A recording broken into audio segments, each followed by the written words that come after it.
So basically, we're looking right now at Ethereum on a daily chart. I mean, Ethereum on a daily chart paints a really good setup in the sense that it gives you like a clear level of support and a clear level of resistance, right? That you need to wait in there for either support or resistance to break before entering the next trade, right? I mean, the kind of like the Bollinger Bands on the daily chart are also squeezing, indicating that indeed a period of consolidation is going on, right? That will likely be succeeded by a major price movement, right? So as of right now, kind of like the main support level right now that I'm seeing for Ethereum basically sits at $3,000, right? While the resistance is basically $3,320. So for Ethereum, I'm waiting for a clear daily candlestick close below $3,000 or above $3,320 so that I can,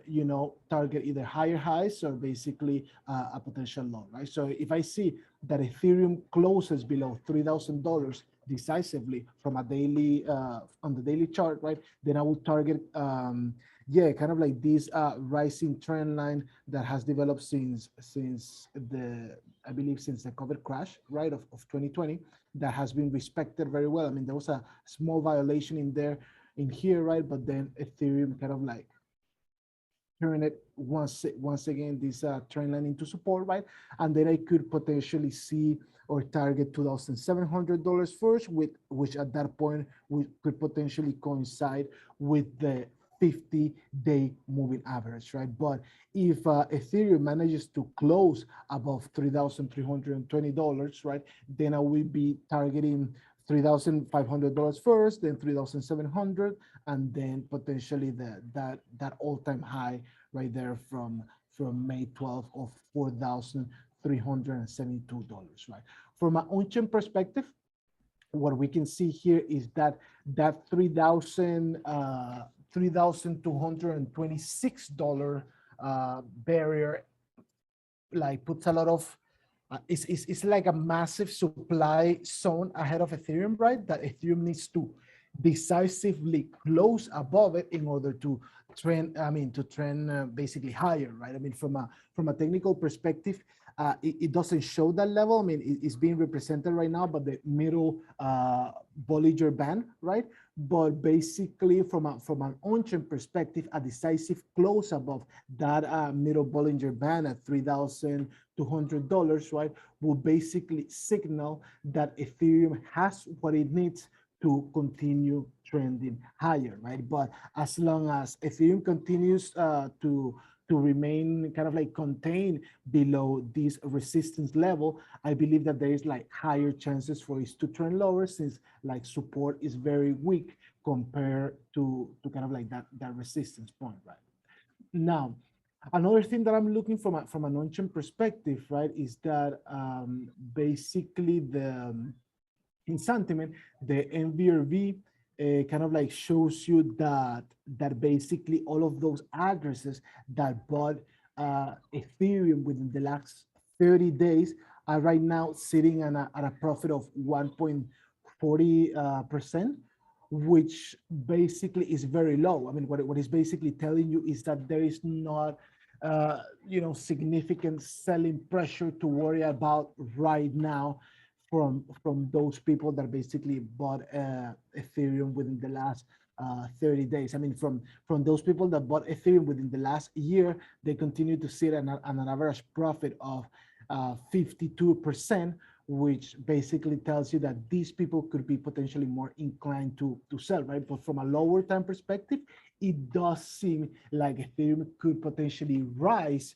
right, and pull up a higher high before prices may continue to decline or not, right?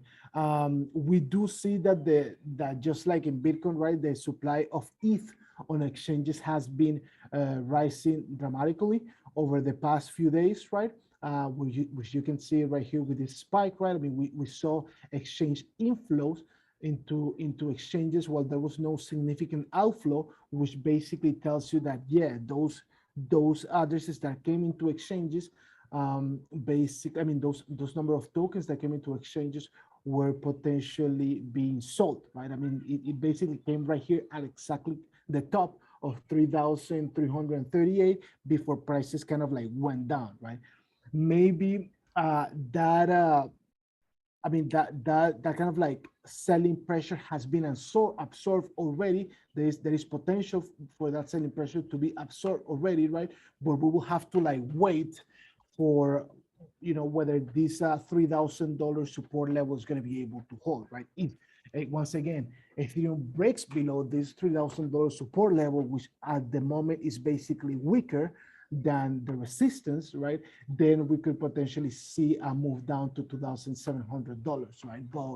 But if we have a decisive close, a decisive daily candlestick close above $3,200, then we could be potentially targeting higher highs. So as of right now, it's just a matter of waiting and seeing, right? I mean, it's a very short gap right here that you just have to wait, right? I mean, it's just a $200 gap between $3,000 and $3,200. So I would recommend that basically traders or investors just wait for a decisive close below $3,000, right? Or above $3,200 before they can jump into any trade. I don't know if you, Akash, are looking at something maybe different, development from a lower time perspective. Yeah, for me, right, like I've been advocating about this triple bottom pattern that I'm looking forward to, which still hasn't happened yet. This is what I'm looking at. Uh, Let me just talk about this 12-hour time frame and how you can see this cluster of candles down here, which led to this massive green 12-hour candle, right, which was roughly 7% upswing. So as you can see, a lot of buying did happen in this area, ranging from 2.9 to $3,000 level. So if Ethereum were to go up and probably breach this ceiling, which comes around 3,352, I would want Ethereum to come down here, dip into the zone, collect or like get some steam, and then move higher, right? This is typically what should happen according to me, to see like a massive break above this level here, and then hit the 4,000 psychological level, right? But from a lower time frame, it's not that simple, right? As you can see, this up candle is a supply zone that was formed ranging from 3.1 to 3.2. And now Ethereum, we have to wait to see how Ethereum reacts to it, right? It's obviously not going to, I am bullish on Bitcoin, but this, by that logic, by my every logic, the article that I explained, I have to be bullish on Ethereum, right? But the supply zone over here kind of tells me that that's not going to happen this time. And a confirmation of an upswing or like a continuation of an uptrend will arrive after a 4-hour candlestick close above 3,178 for me. That is where my bearish thesis, at least for now, would be invalidated. Right, I wouldn't consider shorting Ethereum if it closes above this level.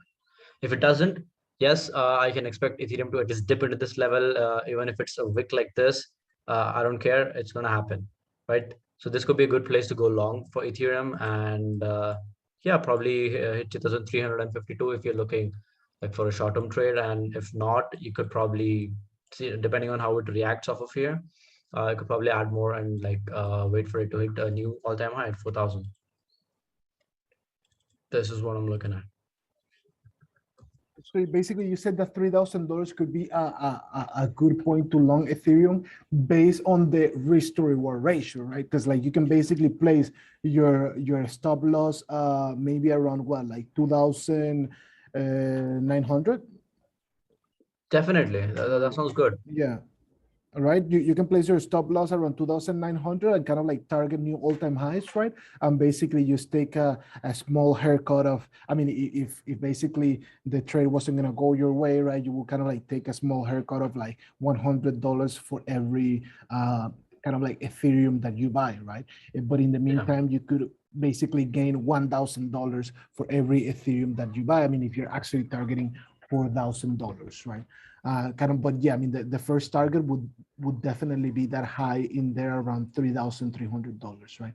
But yeah, I mean, it also seems like one of the main things that you're waiting for is also for a decisive close above 3,180, based on what I see from here, which is kind of like coincides with the 3,000 to I mean, 180, 3,180, but which kind of like coincides with the $3,200 resistance level that have been seen. So yeah, once again, right? I mean, Akash and I, we kind of like, I mean, our TAs kind of like coinciding here, putting a lot of importance to the $3,200 resistance level, right? Because like a clean break of this resistance level could potentially lead to higher highs and eventually maybe to an upswing towards 3,300, then 3,500, then 3,700, and eventually $4,000, right? But if Ethereum kind of like gets rejected by the $3,200 resistance level, then we could potentially see a downswing to $3,000, and then you have to like be paying close attention in there because you either want to long from there or basically you just want to, I mean, see it crash below $3,000 towards kind of like $2,700. So yeah, basically a lot of importance for those people that are trading Ethereum. They need to put a lot of importance to that $3,200 resistance level because that will basically determine the fate of this cryptocurrency. And again, if you like this this TA that we're giving you right here, make sure to subscribe to our channel and always pay attention to all the analysis that we're bringing to you since they seem to be really on point lately.